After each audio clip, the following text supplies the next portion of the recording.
Welcome back to Unhinged Addiction. Talking with my best friend Lee about weed withdrawals and how addictive really is weed. I think it's one of the most stigma substances there is. It's legal in a majority of states, and you get two different really viewpoints. You get a viewpoint that thinks weed's really dangerous to a viewpoint that thinks weed is not dangerous. And my best friend has just now quit weed. He's about 36 days sober from it, and I wanted his opinion on, like, is weed really addictive? And if it is, you know, what were your withdrawals like? What was your experience with the substance like? I hated weed. I've shared about that in my own personal experience. It was not something I enjoyed. I mean, it gave me really bad anxiety. If you haven't followed me before, hit the like and follow button if this is on YouTube. If you're listening to Spotify, welcome to the Unhinged Addiction Podcast.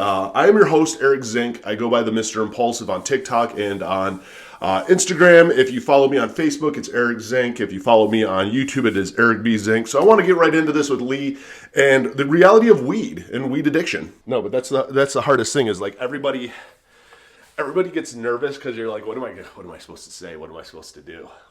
So yeah, exactly. So Lee, weed addiction. Would you say you're a weed addict? 100%. Why? It's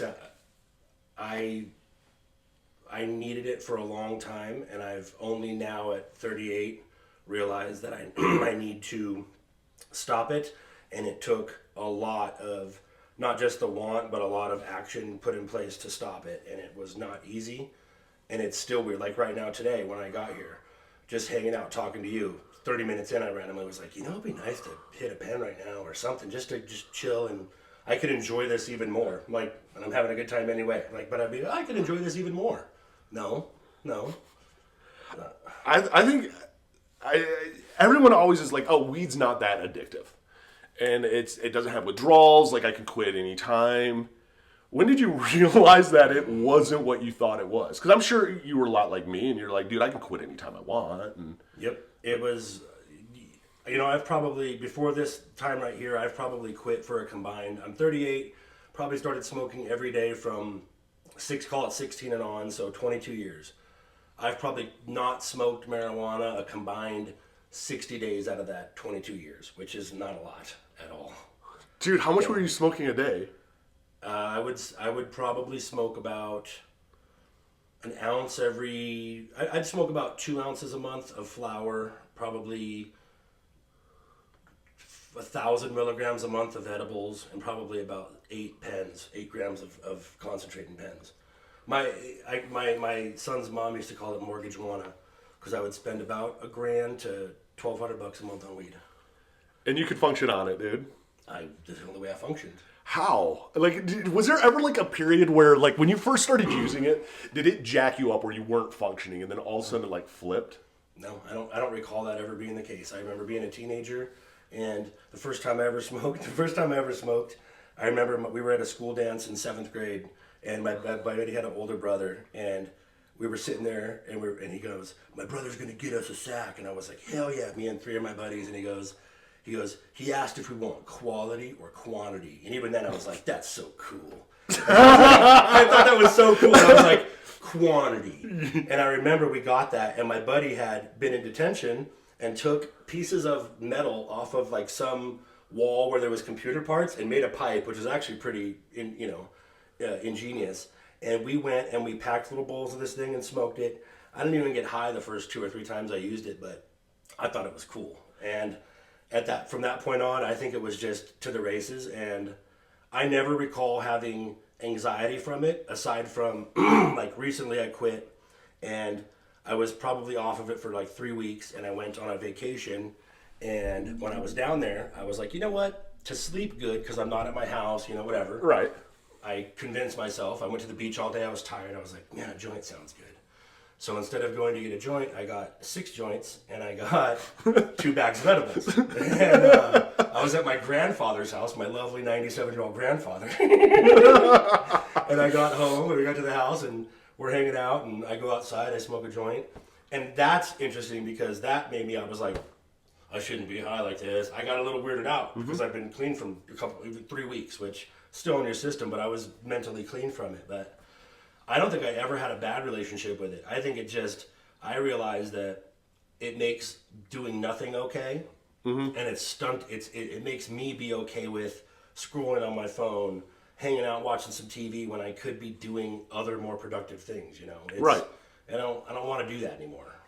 No, and here's the thing I wanted to ask you. So, God, I can ask you so many questions on this. I'm going to drain your brain. I need that, yeah. So, do you think weed's a gateway drug? Do you, like, this is one of the things I wanted to hit on. Like, you've smoked a lot of weed, apparently. Is this a gateway drug? I'm gonna say overall no. I'm gonna say that it really depends on who you are and your experiences. Because if I had a worse upbringing, possibly that could have led me to do coke. Or I've done everything but heroin. I've tried everything, right? And I've had access to it. I used to be in the nightclub business. I was a manager of nightclubs and strip clubs and things like that. So I had access to that. Like, I mean, I could have called 5 people at any time and said, give me this, give me that. And I did do it here and there. But even now as an adult, like, you know, the last 10 years, I've probably used cocaine once a year. You know what I mean? It's not a thing I've ever had a problem with. Weed was an everyday need to do it. And the way I knew it was an addiction was, I've known you for a while now. I've known many addicts over the years. And I could do the whole addict trick where it's like, okay, I have a couple grams left of this flower, I have an edible for tonight, and I have a pen that's almost out. And when this pen's out, what I'll do is I won't get another pen. I'll just get some flower and I'll regiment it to where when I wake up, I take a bong rip, and then at night I get high again. And that'll be it.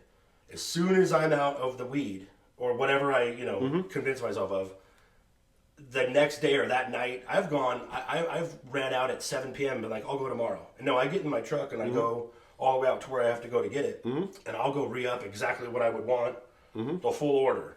And that's when I was like, okay, this is just me tricking myself. And that's when I realized, okay, this is ridiculous. It needs to stop. Yeah. It's not even on a monetary level. That's one thing, but really it's just what it makes okay. Just being lazy, and I don't like that. How about peer pressure?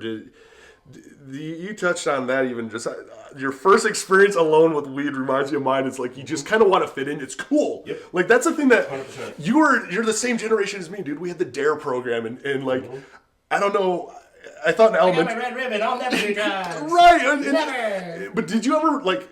Maybe I was the only one, but you seriously think like you get into high school and like behind the high school are just drug dealers standing there trying to give you free drugs, you know? Nobody ever gave me free drugs. It's bullshit. Same. But I thought it was cool. I mean, despite my incredibly fantastic physique now, I was like a chubby teenager. I always had friends. I wasn't like that, but I thought it was cool, and I felt like it made me cooler and fit in. Absolutely. There was that when I was early on, middle school, high school, and then in high school you identify with like, I'm like a stoner, but like, I click with everybody, but I'm like, me and my boys smoke, and I sold weed when I was younger, and then by the time I was a mid-young adult, weed was legal anyways in California, so it didn't matter, but I sold, like, it just was part of my identity, 100%. No, and that's the thing, it's funny is how it does invade your identity, and who knows, like, you can't ever, I don't think, picture of like, hey, at like, 21 is when I made this my identity. You just kind of look back and you're like, dude, I'm just a stoner. So the old Sublime like posters and like going to Spencer's at the mall and getting these kind of all that shit. Yeah, it's part of it. The black lights, lava lamps. Dude. Oh yeah. So how did you normalize smoking weed as an addict? Because I think as an addict we will normalize it so that we can justify it better. Before coffee, I never wasn't high. It's actually kind of mind blowing. The pen was with the pens that made it way easier because I never cared about smelling because I always had a job that really didn't matter that much. And even once I started in sales where I had to dress nice and be around people and be professional, it was you have the pen, it doesn't smell. So it really is shocking looking back and going, oh my God! Like from the second I woke up, I was high when I was asleep because I would.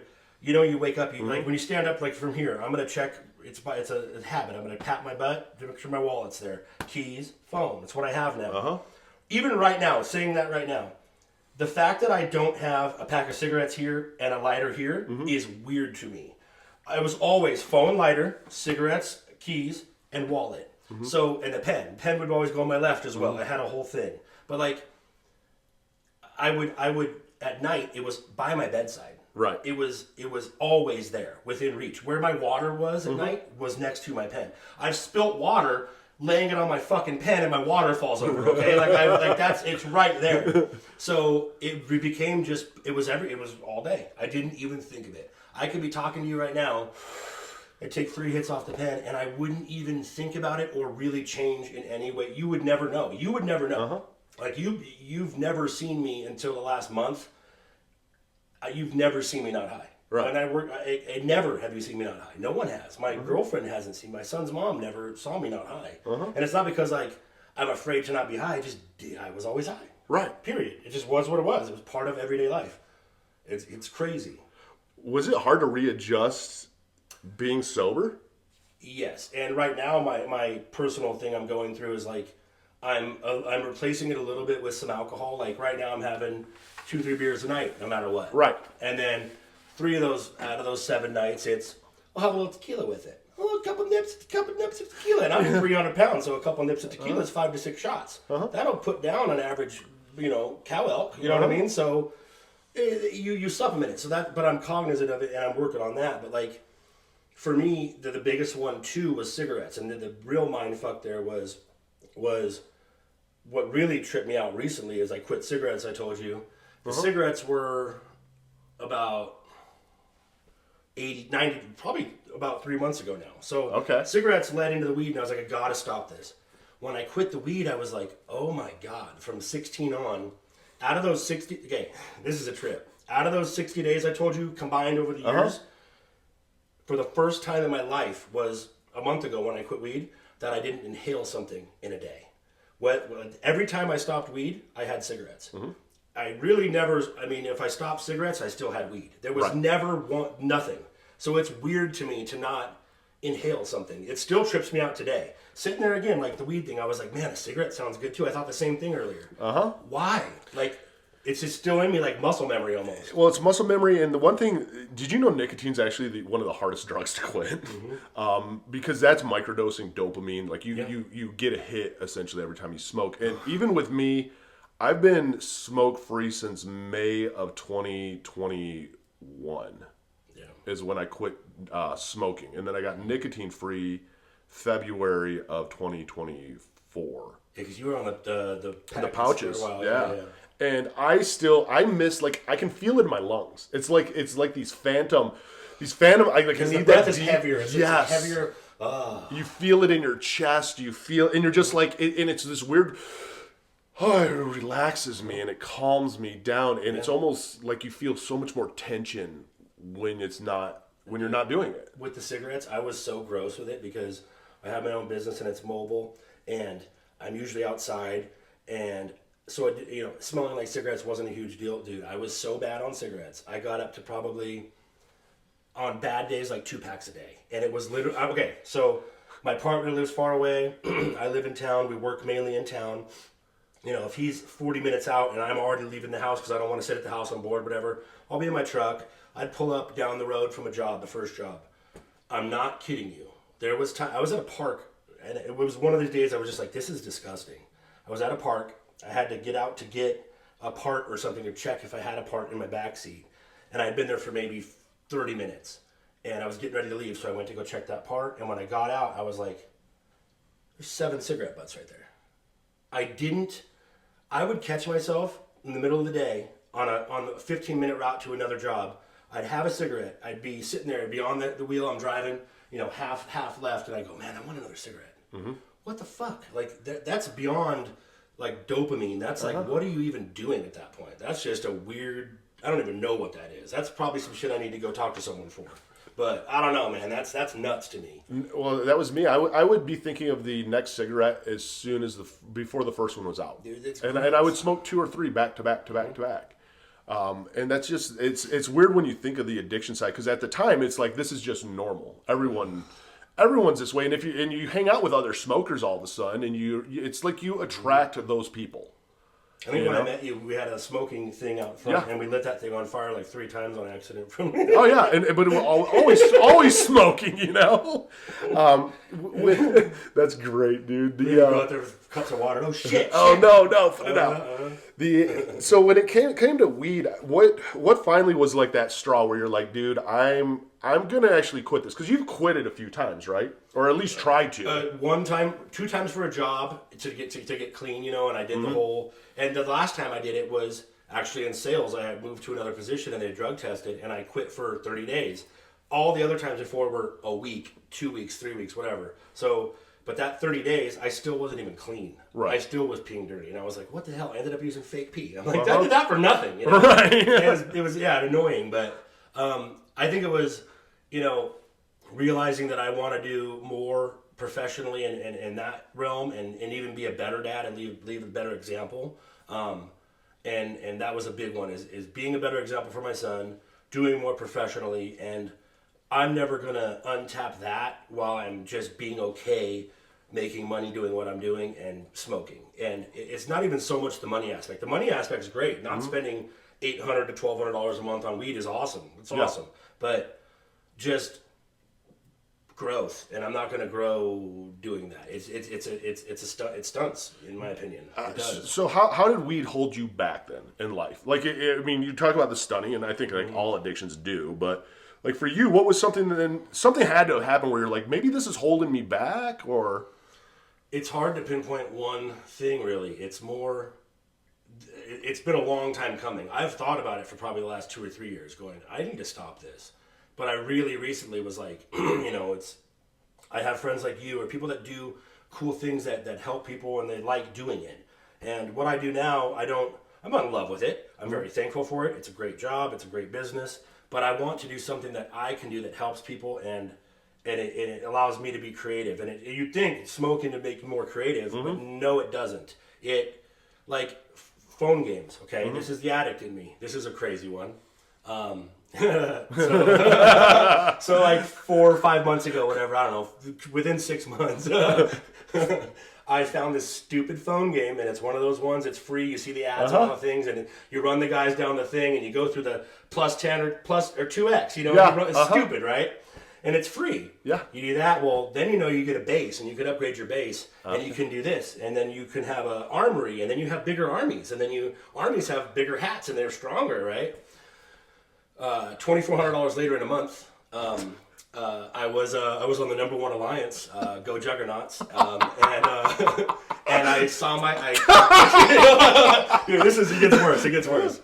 It's a Friday night, okay, and I'm on. I downloaded Discord, okay. There's a Discord chat. And this guy on there, his name was Dobby, like Infernal Dobby. If you're out there in Georgia, what's up, dude? But this dude had spent $30,000 on his account. He was the strongest player in the fucking server, right? There's thousands of servers, but he's the strongest in this server. And I'm on this Discord chat, and he's like, they have these like war every like 3 weeks. It leads up to this like big 2-day war thing, right? And he's like, we're gonna do a war talk on this Discord on Friday at 7 p.m. I get home, my son's inside, we're doing whatever. I go out back, I'm smoking a cigarette, multiple cigarettes. I'm on Discord with Dobby and 3 fucking people. And he's like, we walk through the valleys and the shadows and we shall not perish. And I'm like, what the fuck am I doing? Like, I'm listening to this dude in Georgia who I think's a truck driver talking about fucking war talk about a fucking random server on this game. And it just, what are you doing, dude? Like, what are you doing? And weed makes that fun and okay. Weed makes scrolling for 20 minutes okay.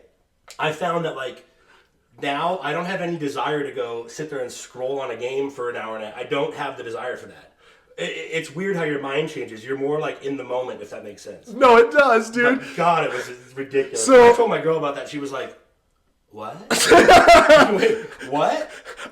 It was pretty embarrassing, but yeah. I'm gonna have to do content on this. Like, we're gonna have to do some TikToks and stuff on this. So this is game the addiction, dude. That's real, bro. No, but isn't. So you've blown my mind right now because I used to play Clash of Clans. It's very similar, yes. So I would be drunk playing Clash of Clans, and I was drunk every night, and the problem was like same thing, man. You're spending money on this thing left and right. And we would do, we'd call it a or we'd call it a clan DUI. or no, yeah, it was a clash DUI. So you could build the walls. And the more higher levels your walls got, the more and more it was. It got to the point that each piece of wall was like $100. Yeah. I would wake up from just not even remembering what happened last night. My fort would have like 3 of these wall pieces. And I knew instantly, I was like, oh my God, I spent $300 on a wall? Like, out of everything I could have bought. Dude, I get it, man. Let me tell you why I had to switch email accounts on Google Play. Why?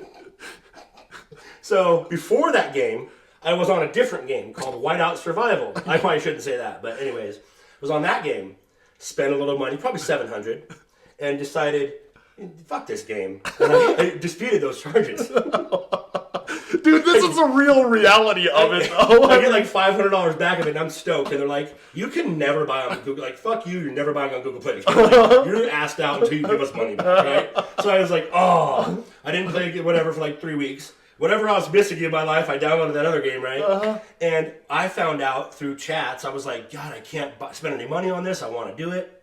And somebody goes, oh, you can buy bricks directly through the website of the game. And I was like, what do you mean? I was on this freaking website every day. You go to whatever the game was, I forget now, like Tower, blah, blah, blah. You go on the website, and you literally spend $25 for 2,500 bricks. $50 for 5,000 bricks, right?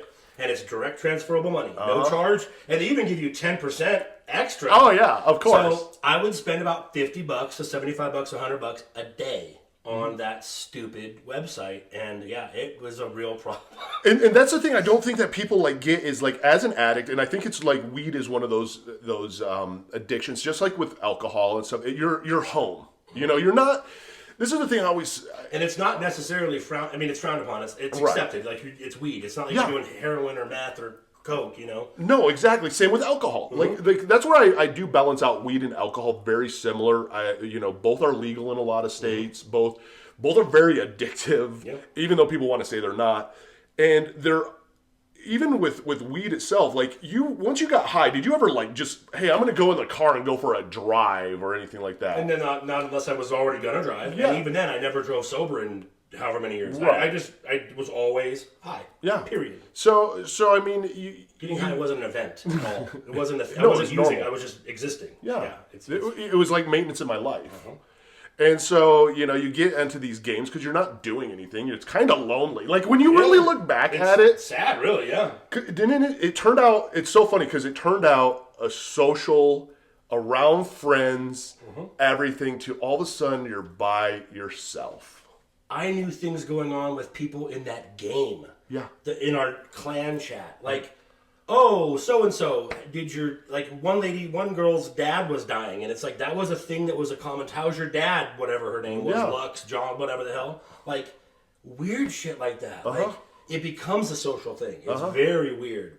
And it's all based, like, to be in that number one clan, if you're not playing for free, like, And weed gives you a reason to spend money. It's so stupid. Oh, so you decided finally to quit weed. What was different this time than all the other times that you quit for like a week or whatever? Realizing that I'm 38 years old and it's time to actually do it, and I need to grow up. And it's like, I think weed could be good for people if they can use it in moderation. I'm not a moderation person. Like, I have a saying that's called cocaine in the sock drawer.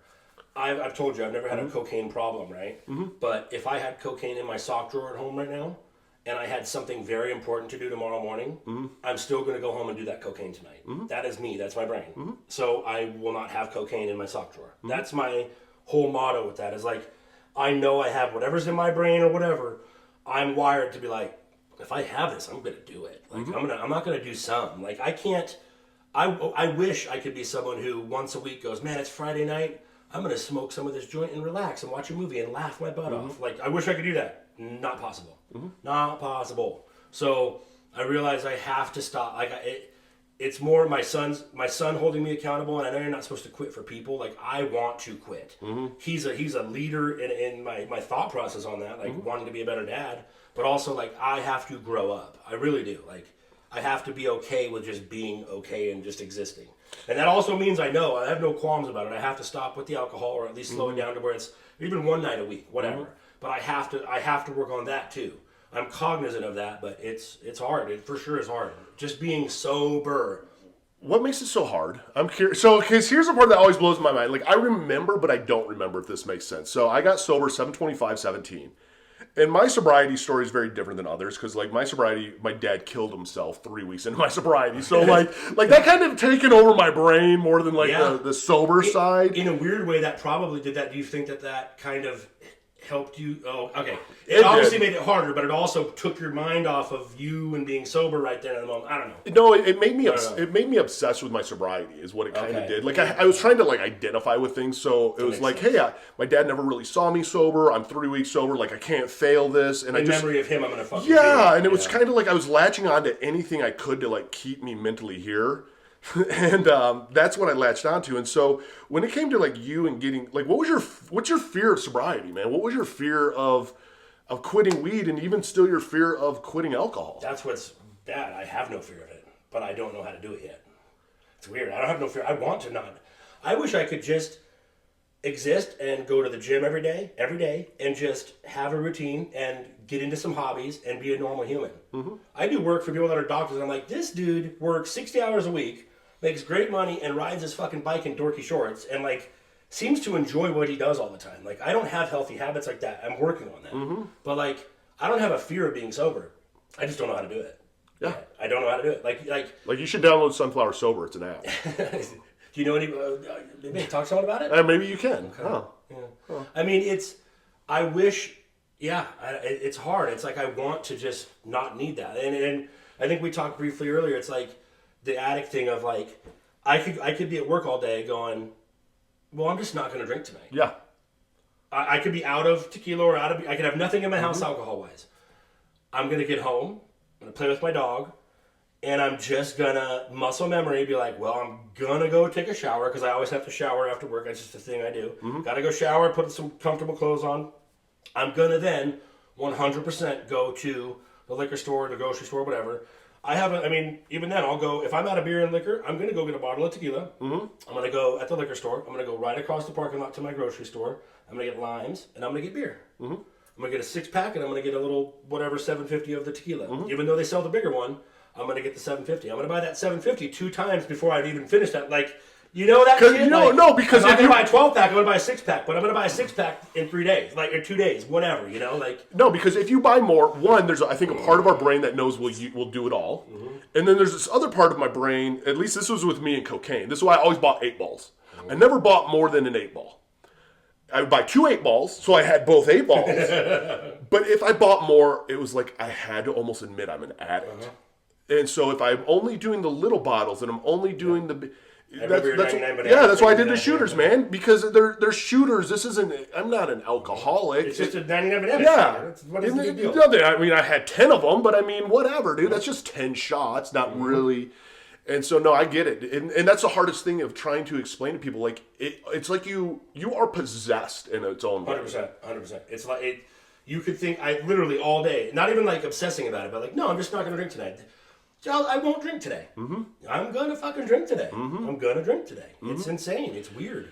No, and when you start to resist it, you become really conscious of everything going around. You become so in the moment because now all of this mental energy goes into becomes minute by minute. It really is. And you'll find yourself even, and I don't know if this has hit you even like with weed or at the liquor store, but you walk in there and you're like, I shouldn't be doing this. And you're still grabbing it.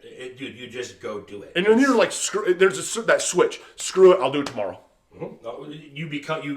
I sell myself into it, yeah. As I'm going to the liquor store, it's like, well, I mean, tomorrow I could not drink. It's absurd. Mm-hmm. And you know that's the thing, you know it's bullshit, mm-hmm. but you just do it. It's weird. Like, I have no fear of being sober. I just gotta figure it out. It's weird, man. So weird. And that's where I think a lot, like even with me, the way I got sober is just, I became obsessed with it. Like I had to make it my personality. Yes. And it was like I thrived on the pain because it was painful to quit. You get addicted to that, like the progress of being like, I didn't fucking do it today. Yeah. And then it was like I'm beating my chest. Not because I'm beating my chest because I'm strong. I'm beating my chest because it hurts. But it's like, see, I made it through the day. God, it hurts so bad, but I did it. You know what? I'm going to do it tomorrow. You do. You become, and was my problem. The answer. Yeah. I became obsessed with my sobriety then, and it took me a long time to find that balance. But no, I totally get the that was my thing. Like every addict I've ever talked to, everyone has always said this. Like we would hype ourselves up that today we're quitting, and on the way home it was like cruise control, autopilot just took over. Your car will go to your car will. If I didn't have to go pick up my son after work and go run my dog, it would be that. It'd be last job, and I would just go right to the liquor store or whatever, and it would just be my car's gonna go there. It's just gonna go there. You know? It's so habit driven. But you like what you just said is like. I met you 21? So 21. Yeah. I remember when we still smoked cigarettes together. And even back then, compared to you now, back then it was like you were a sober guy. Now you're just a guy who is sober. If that makes sense. Yeah. Like you're different. You've kind of come into your own way with it of just existing as a sober person, which is really cool. Even though you talk about it all the time, it's not the same. Back when I met you, you're like, I am sober, this is my sober date, and I will work on this, and I work on it daily. Now you just live. It's kind of cool. No, it is, and that's where I need to nerd out on it and get into it hard. Honestly, that aspect turned into was therapy. If you want to know, therapy actually really helped me find my identity because I didn't know who I was. See, and I went to a therapist. I just stopped probably 2 months ago. I was going for like 3 months. And and my girlfriend goes to therapy, and she even said, she goes, you might have to go through 3 or 4 therapists. You've probably said the same thing to me, till you find the right match. And I haven't had that time of doing that yet, but I went to one, and I knew, I'm one of those people, if I hear something about someone, or I'm going to go have an appointment with someone, I'm like, who is this person on Google, right? And I looked her up, and I was like, we may not agree on everything, right? Okay. I go, she may not be my person. And I went with an open mind, and I personally felt like it was too much like, so tell me this, and I'd tell her all these things, she'd be like, wow, and there was no actionable response or like, what do you think about doing this? It was just absorbing information and letting me talk. I need someone who's a little more like, okay, well, if A, what if you tried B instead? Or what if this was the reaction to this? Something. I know you have to like learn about me, but after 2 or 3 months, you're pretty fucking good at it. And I told her all the shit. Like all the shit. Not podcast shit. So like, like she had a pretty damn good understanding, and so I think the big problem that like what I ran into, and I wish I would have known going into therapy and how I judge a therapist now, because I've had therapists that I've gotten a lot from, but I will still stop going from them to them because I hit a certain point, and it's not benefiting me anymore, and I notice I'm justifying not seeing them. I've learned if I go to a therapist and it's the first time I met you, if I walk away with an aha moment, I need an aha moment. I don't know what that aha moment's going to be, but I need you to say something in our first session where I go, oh.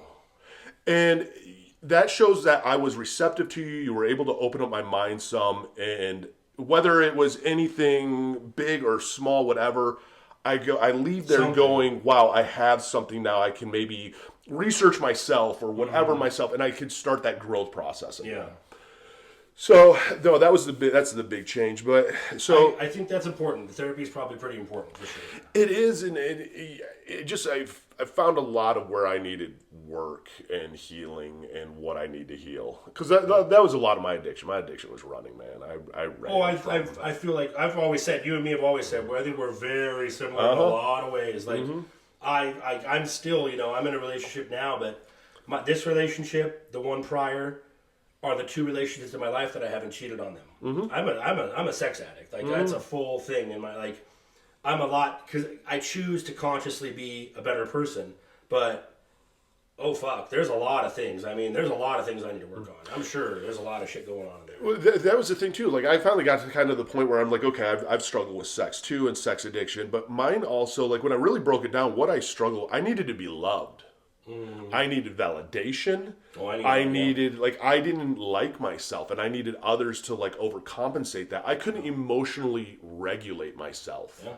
And so I needed other people to emotionally regulate me or help me disassociate, That was the thing that snapped me with this new therapist I have, is when we did the attachment, relationship attachment theories.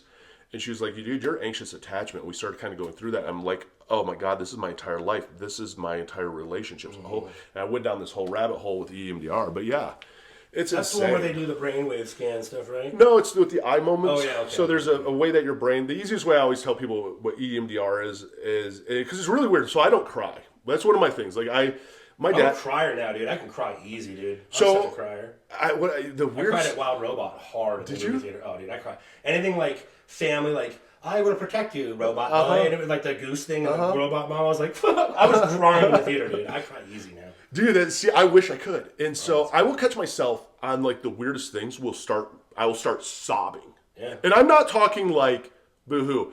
I'm talking full on tears down your neck. Big You know, old they're full tissue in dripping. it, like, Oh, oh, yeah, God, dude. like that mace. And your Yeah. eyes are swollen. Like out of the blue, it would hit every now and then. And it was like when my dad killed himself and stuff. Like I just was numb. You know, when my wife. Yeah. I mean, it was all so much numbness, and so really learning to process that through, I mean, had helped so much. I realized that I just ran a lot to my addiction for it. Yeah, but like, same thing. Whether it's Coke, 99 bananas, tequila, weed, it's something to do that doesn't face right now's reality. In my opinion, I guess. You know what I mean? Yeah, and the other thing too is it regulated out my emotions. Like I can't control my emotions. I have this internal voice with my ADHD that you can kind of irritate me. If I'm alone with my head for the next 10 minutes, I am pissed. Because I will remember every time you have pissed me off, everything you have said that has angered me. It's like I open up the file cabinet of, this is what you have done in my life to piss me off. And now I'm fuming for Like no you're saying, like if something happens reason. and then you're alone after that, it's like, oh, now the hole's going to get bigger. Oh, bigger, yeah, bigger. man. And I've learned now, like I go take a walk and I put music on and I come back and I'm like, that was really dumb because I would explode and then I would go. Then you're just feeding it yourself. Oh, at that yeah. point. What are you doing? And then the worst part is you wake up the next day and I'd be like, that was so dumb. And then I felt like The damage is already done because you said some shit you didn't Oh, mean. yeah. And then you have like for me, I'd have just like this hole in my chest because I was like, that's not me. Who was that and why did that happen? It was just, weird. man, it Same, was. I know exactly what you're talking about, 100%. Yeah. So with the weed, you finally decided to quit for good. I really truly do feel like this. I'm not gonna. We'll have to do go like back a to that. follow-up in like 90 days. Absolutely, yeah. So accountability. when it comes to the withdrawal side of it, because this is the other part that I love now, is everyone's like, oh, well, it's not addictive. You know, I can quit anytime. There's no withdrawal symptoms to it. And here's the thing that I learned, and I'm going to quiz the hell out of you on this, because when I started smoking, I was in Michigan. Okay, so you lived in Cali. We had Mexican brickweed. And Yoopers up the Yoopers. oh, you did, dude, and like it would come, and it was like seriously a brick. There was no, I didn't even realize for a while that weed came as It a looks like flower. the shit in bottom of fake plants. Yeah, and you're like breaking this stuff yeah. apart, and there's all these stems and flat. seeds. Yeah, What is this? like it looked like a brownie. Like if you got a chunk of it, it looked like you got a chunk of brownie. Like a vegan brownie. Yeah. But you know now it's so bred, and the THC contents have went through the roof. What was your withdrawals from it? Did you go through any? I think withdrawals are 95% mental and emotional, and 5%. Okay, my only withdrawals were the sleep. You know what I mean? And that's what I think. I almost tricked myself with an addict brain, going, well, you need to drink a little bit so you can sleep good tonight. Tomorrow's an important day, right? Like the sleep and the relaxing and the sitting there. That's where you start to think about it. But it's more so emotional and mental. Like that's the mind fuck there. It is the weed. It is addicting in a mental way. I really feel so. Like it's not so much you're gonna sit there and be like, I ache, I got cold sweats, that kind of thing. No. It's a mental fuck. It is learning how to go to the grocery store and not take 3 fat bong rips of 31% THC before you do so. Right. It's weird to do that. Was it weird to socialize in public, be in public, not high? A little bit, yeah. But I'm also really just good with people. Like I'm good around people. I don't have too much social anxiety. So I'll put it this way: I could see how for many people it would be. Yes, for me, it was almost like high or not high. Again, I don't have too much experience not being high, but like I'm just who I am at a baseline level with anybody, whether I don't know you or I know you, whatever. It's not going to change that much for me. It's internally more. No, and it's so weird because maybe it affected your sleep, but it also affected just this thought process constantly of like like those reflexes. Where is it at? You know, it took me forever. Same as a smoker. You know, where's my We're not lighter? having a lighter, dude. For work, we need a lighter to do it. Like we would, use heat shrink wraps on wiring. Do you have a lighter? You know, my partner. Do you have a lighter? Because I always had one. Now, oh shit, he had to go. He carries one in the tool bag now because I don't have one. Like, Right. little shit like that. I'm like, God, I don't have a lighter anymore. Like, it's weird. Or you're in a truck or you're driving somewhere and you crack the window. All of a sudden there's something like, oh wait, no, okay, yeah. Them heavy breathes, like, heavy even when you smoke breathing. cigarette, like cigarette smokers don't like. A lot of times, like I could never get into vaping because it felt like weak to me. Like the weight. I always say like the weight of the hit. Like a cigarette is like it has a heaviness to it. Vape is like it's in there and it gives you your THC, your nicotine, but it's not that like oomph. I want to get that little when I hit it, and the cigarettes provided that. But God, to me it's so mental, man. It's all mental. Even the cigarettes to me, like it wasn't as much physical. I read a book and I kind of took it on as sort of like it was a book that I did on audio and it was about learning what you don't like about the weed and what it's not doing for you, or the cigarettes, I'm sorry, and how it's gross and what it's doing, and you're just feeding this little monster continuously. Like, why do you want to do that? And not so much using willpower, being like, I'm just not smoking anymore. And it tells you to smoke through it. And at the end, it was like, now be done. And that helped me the first time. And so I quit cigarettes for 6 months. Yeah, I remember that. Yeah. And then I got back on because I was like, well, I'm going to quit weed. And I stopped smoking weed for a week. And during that week, before I quit, I made sure I got a pack of cigarettes so I could have something to smoke. And then a week of no weed and only cigarettes led to me just smoking both again. And then here we are now again. Isn't it weird? Like, this is what addiction's like, and I don't think people get that.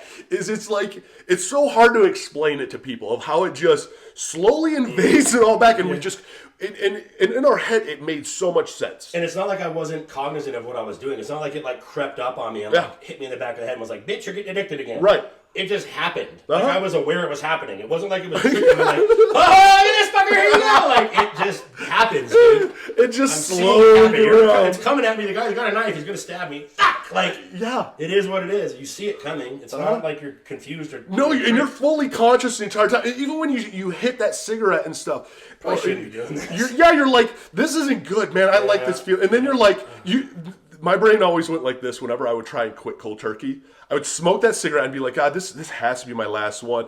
And then I would look and I'd be like, you know what? Let me just smoke these 6 and I'll get rid. Well, you can't have 6 left in the pack. Yeah, because then I'm smoking this, and then I'm you know what? Let me just get one more pack because the day's not over Tomorrow's yet. Monday. It's a big Monday. Yeah, and I know this is happening, and I know I'm doing this, and I can't stop. Yep. Yeah. Yep. It's nuts. Dude, it's so insane. So what day are you at right now?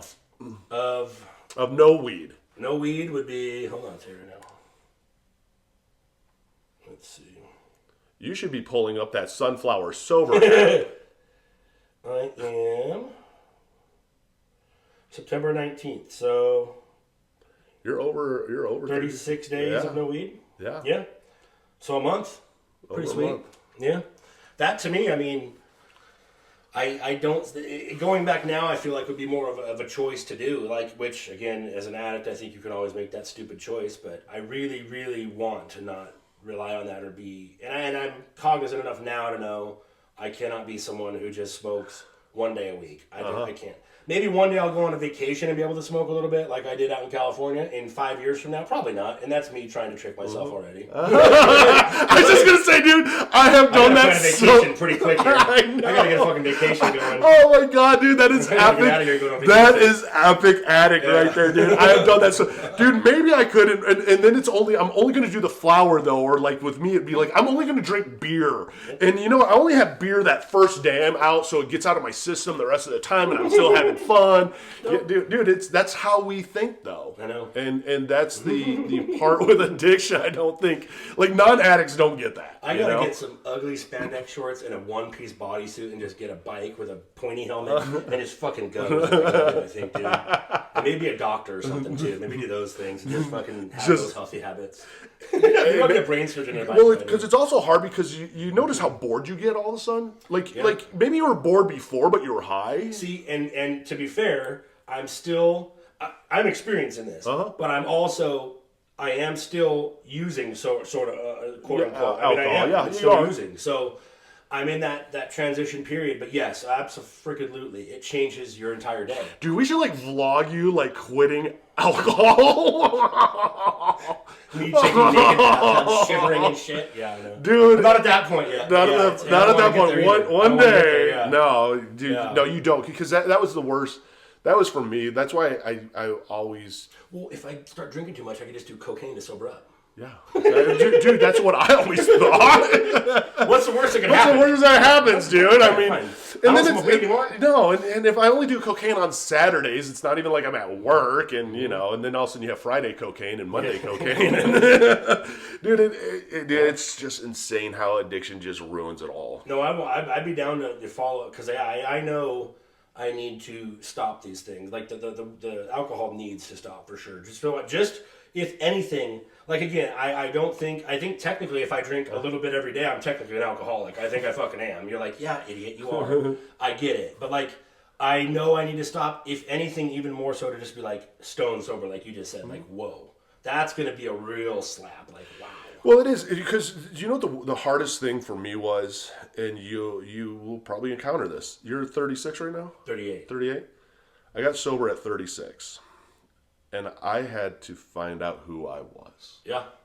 That scared me. Mm-hmm. I looked in the mirror and I was Eric the alcoholic. I was Eric the cocaine addict. I was I was an addict. That's what I knew myself as. And now all of a sudden I didn't have that to identify as. I didn't have that as an excuse. I didn't have that. Like, all my excuses just been taken away. I can't blame my shitty personality and my shittiness as a human being on alcohol or drugs. I just was flat out a shitty person all of a sudden. I'm like, oh no, I don't want to be this. Like, it makes you look in the mirror and see who you don't want to see. And that's a good point too. Is like you have built-in excuses for why you're not where you want to be, here, there, or there, right? Mm-hmm. Like I went to an event recently geared towards business, and I met some people, and I was like, oh shit, these people are 42, 35, 48, and they are doing well in their industries, right? I make decent money. I'm happy there. I have my own business, but like, you could go so much higher. And realizing like, oh, you're not where you want. I'm not where I want to be. Mm-hmm. I don't think most people are, but like, I want more, and this is sort of a built-in net, being like, well, I can't because I'm doing this. And it's all weaved in. It's weird, man. No, all it does is self-sabotage yourself, and it holds you back so much. And you're like, why does everybody else have it better than me? And you won't ever sit and go, oh, it's because I drink every night, and these motherfuckers don't. These dudes don't. Dude, these guys are all stone cold fucking sober, and they're obsessed, and almost like their addiction is their business, and they want this. They're thriving on success. Well, I'm thriving on drinking, or I'm thriving on drugs. Mm-hmm. It's true. And I'm all about work-life balance too. Or like, I if I can make this much, but be this involved with family, I'd rather be this involved with family and make this much. You know what I mean? Balance is important, but like, I want more, and I know I'm capable of more, and I think that definitely being fully sober is the step to be like, okay, what do we do here? Now we're at level 1, and taking an honest assessment of yourself and that kind of stuff is important, and I need to get to that. That's my next step. So I'm definitely, I need to work on a plan to be like, okay, you are this much, you're done. Like, I have to do that. I know I do, and I think that's probably... Yeah, the next time you hear from me, I'll be like, I'm sober and I like plants, and that's what I do now. When did you start playing Magic cards? Yeah, fuck. God.